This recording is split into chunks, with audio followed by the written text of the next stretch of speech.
Boa noite a você que acompanha a TV Canção Nova no Brasil e em outras partes também. Estamos chegando com o programa Além da Notícia. Hoje, mais um tema do seu interesse e ao vivo também. Que bom, sejam todos bem-vindos, aqueles que permanecem com a nossa programação. Quero cumprimentar o nosso convidado especial do programa de hoje, Dom Dimas Lara Barbosa, arcebispo de Campo Grande, Mato Grosso do Sul, e também presidente da Comissão Episcopal Pastoral para a Comunicação. Bem-vindo, boa noite. Boa noite, muito obrigado. E o tema do nosso programa hoje é comunicação na igreja. Isto porque, recentemente, a igreja no Brasil ganhou um diretório de comunicação. Dom Dimas, acima de tudo, peço ao senhor que já nos faça uma bela introdução sobre a comunicação na igreja, a importância da comunicação, como a igreja toma para si também esse trabalho com os meios de comunicação e com outras atividades correlatas à comunicação. É interessante que o Observatório Romano foi fundado ainda nos tempos de Pio IX. Que é o Jornal do Vaticano. O Jornal do Vaticano. E a Rádio Vaticana foi inaugurada com a presença de Guilherme Marconi, que foi o fundador, o inventor do rádio, né? E já por Pio XII? Não, 1929? Exato, era Pio X, né? Pio X. E então, de longa data que a igreja vem se preocupando com a comunicação. O Concílio Vaticano II deu um passo avante com o decreto Intermirifica, em que tratava justamente de lembrar que entre as maravilhas, Intermirifica, né, que Deus concede à inteligência humana de desenvolver, estão os modernos meios de comunicação. Certamente há 50 anos atrás, entre os modernos meios estavam, sobretudo, a ainda bastante nova televisão, a rádio que já tinha dado seus passos e o cinema.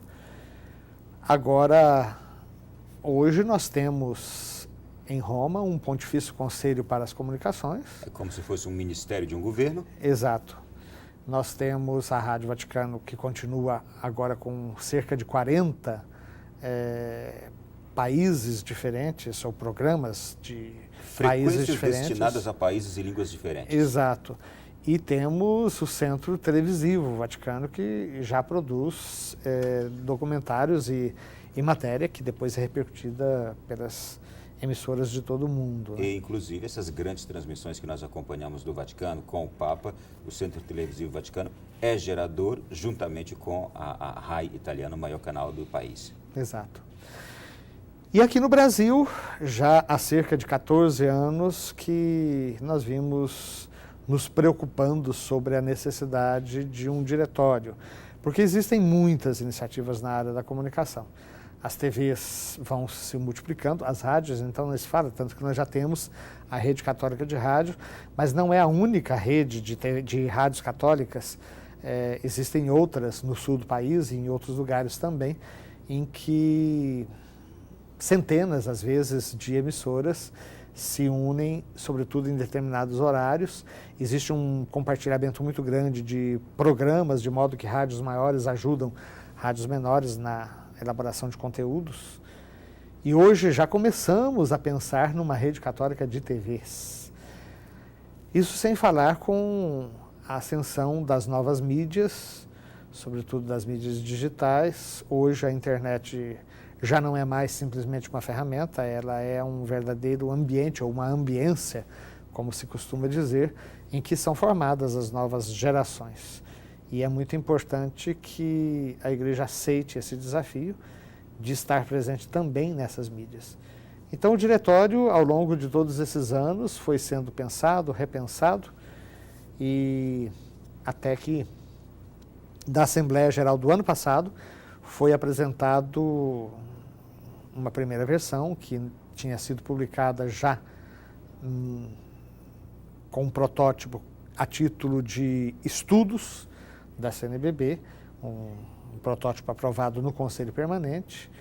A Assembleia do ano passado debateu o tema e, de novo, reenviou a aprovação final do diretório para o Conselho Permanente, pedindo que se refizesse o texto com uma linguagem um pouco menos técnica, porque a primeira versão estava bastante técnica.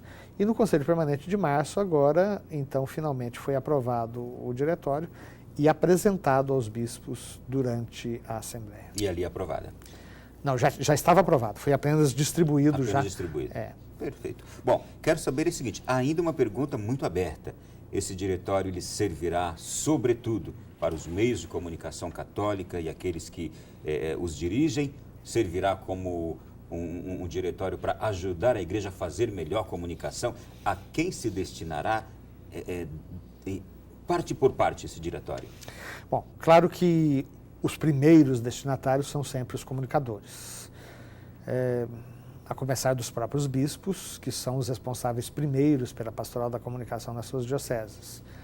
Mas o diretório também quer ser uma referência para todos os comunicadores da grande mídia, inclusive os não católicos, como uma referência para que eles saibam o que a igreja pensa sobre a comunicação. Em se tratando dos comunicadores católicos, é preciso que haja a formação em duas direções.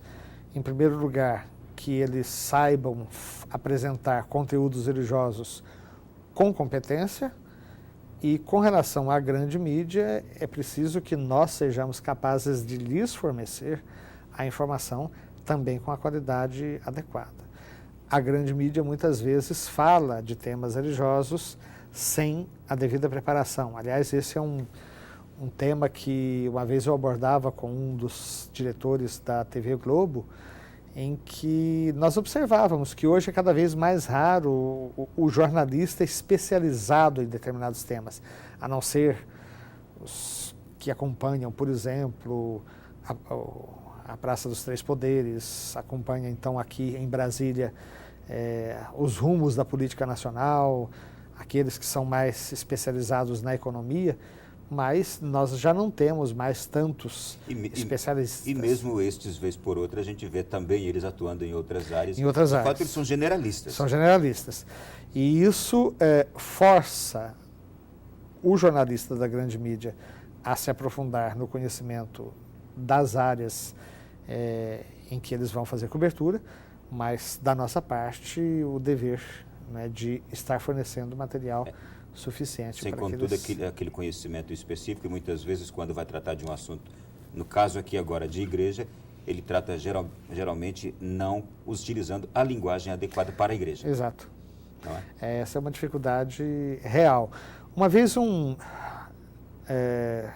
assessor de imprensa me disse uma coisa: quando você vê, por exemplo, um jornal que do nada toma um tema relativo à igreja e começa a criticar fora de contexto, pode saber que se trata de pauta vazia. Então, como ele é obrigado a organizar aquela página todos os dias com um determinado conteúdo, muitas vezes vai lá no arquivo, vê o que tem, puxa um assunto que poderia dar ibope, e só que esse tema muitas vezes vem fora de contexto. Se nós regularmente estamos abastecendo esses profissionais, que, de uma maneira geral, são todas pessoas muito bem intencionadas e competentes na sua formação técnica, eles com certeza terão muito mais condições de estar repercutindo na hora certa aquilo que interessa realmente à verdade da missão da igreja. Deixa eu entrar agora num tema que eu imagino que centenas e milhares de pessoas que agora nos acompanham, Dom Dimas, certamente se sentirão muito tocados com esta parte. Nós, comunicadores católicos, o que diz este diretório a nós, comunicadores católicos? Rádio, nós que trabalhamos no rádio, na televisão, no jornal da paróquia, no jornal da arquidiocese, no site da arquidiocese, em todos os âmbitos da igreja. Eu diria que o diretório todo, ele interessa aos comunicadores católicos. Nós procuramos dividir o texto em capítulos, abordando, por exemplo, teologia da comunicação, ética na comunicação, educomunicação, políticas de comunicação. Dá para traçar um pouquinho de cada um desses pontos que o senhor está... Sim, seria quase que uma síntese do diretório como um todo. Mas, por exemplo, na teologia da comunicação, nós procuramos colocar a fonte de toda a comunicação na Trindade. Deus não é fechado em si mesmo, ele é um Deus que se comunica. A própria criação é um extravasamento do amor de Deus. Deus não cria por necessidade, ele cria por transbordamento de amor livremente. E ele se comunica com o ser humano. A Bíblia é a história da revelação de Deus e da autocomunicação que Deus faz ao ser humano. E ele não apenas revela a verdade sobre si e sobre o destino da humanidade, mas ele se comunica, é o mistério da graça. E se nós virmos o prólogo do Evangelho de São João, ele se refere a Jesus como aquele que era desde o princípio o Verbo que estava junto de Deus e que era Deus e que se fez carne e habitou entre nós. Isso quer dizer que nós, comunicadores católicos, temos que ser homens crentes desta verdade. Sem dúvida.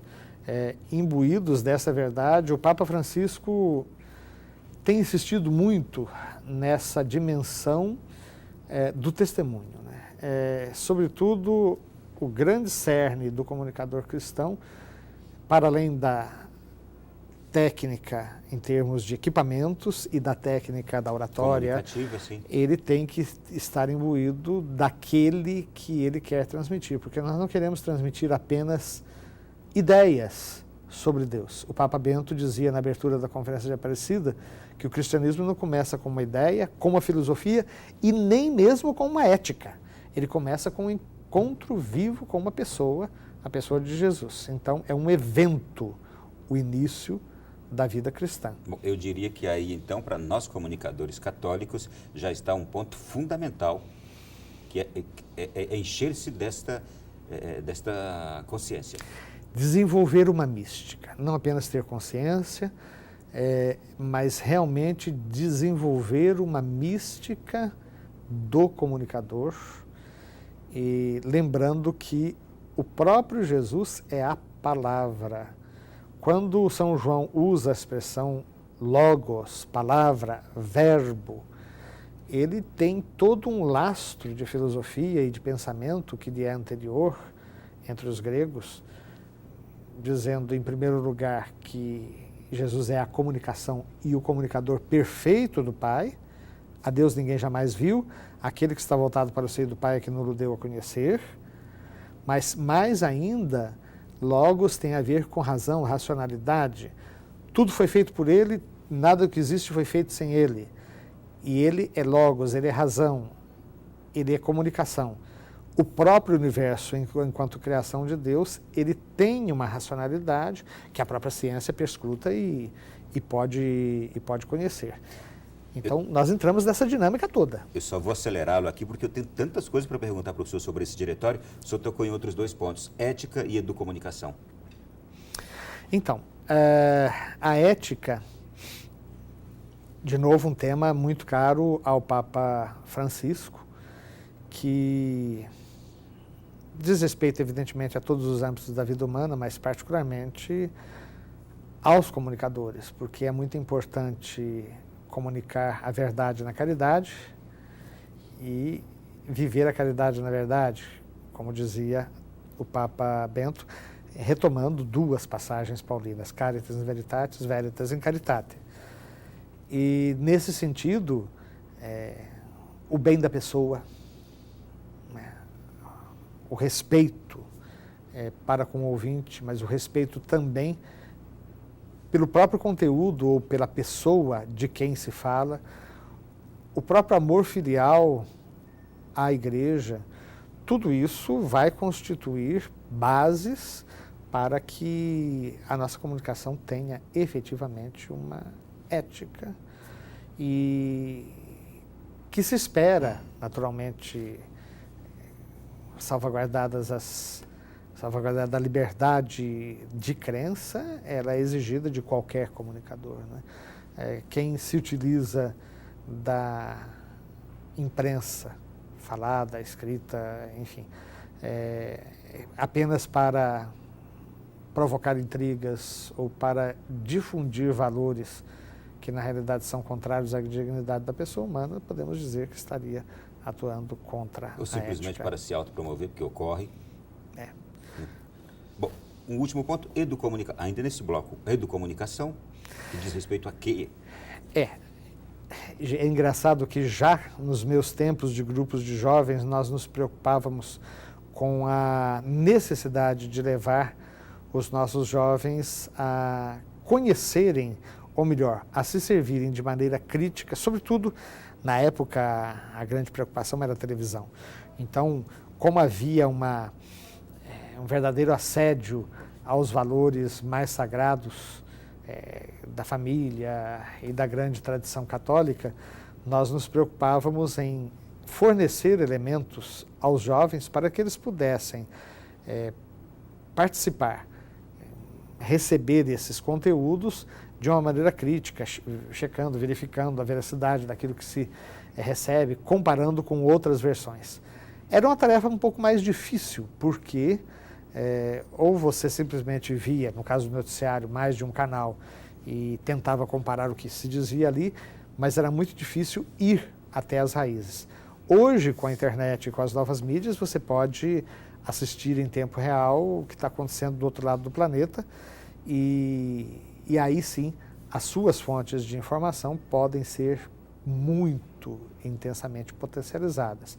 De modo que eu sempre digo, cuidado quando as pessoas criticam de uma maneira contundente certas práticas na igreja e procura verificar se realmente o que está sendo dito ali corresponde à realidade dos fatos, né? Muitas vezes, isso eu já vi tantas vezes, né? Certos meios publicam coisas verdadeiras, mas fazem uma extrapolação absurda. Uma vez uma revista pegou casos isolados de abusos sexuais no meio do clero e a partir daí tirou uma inferência completamente irreal de que 70% dos padres estariam envolvidos em escândalos sexuais.